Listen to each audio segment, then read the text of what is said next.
Welcome to Weapons of Westeros, presented by TheStream.tv, where we explore the history and use of iconic weaponry in Game of Thrones.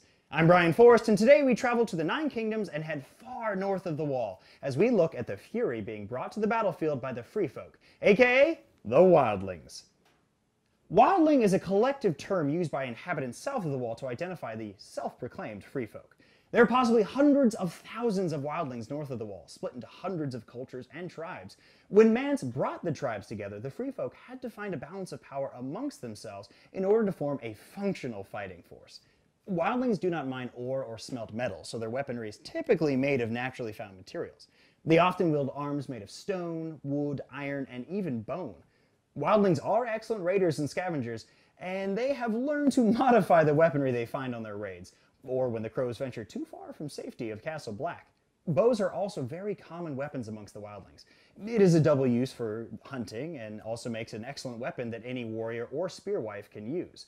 Although they are weaker powered than the Yew Bows of the south, they have been known to be able to shoot 700 feet in the air, straight up.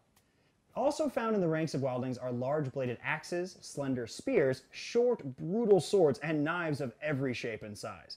Although they don't fight in traditional formations, Wildlings utilize ambush attacks and hit-and-run tactics to great success on their raids south of the Wall.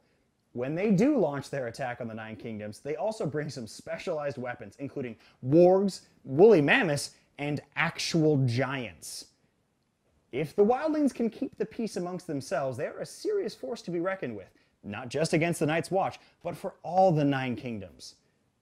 Thanks for joining us for Wildlings on Weapons of Westeros, and remember, stick 'em with the pointy end. For more Weapons of Westeros, Behind the Thrones, Spirits of Westeros, and more epic Game of Thrones content, be sure to subscribe to TheStream.tv.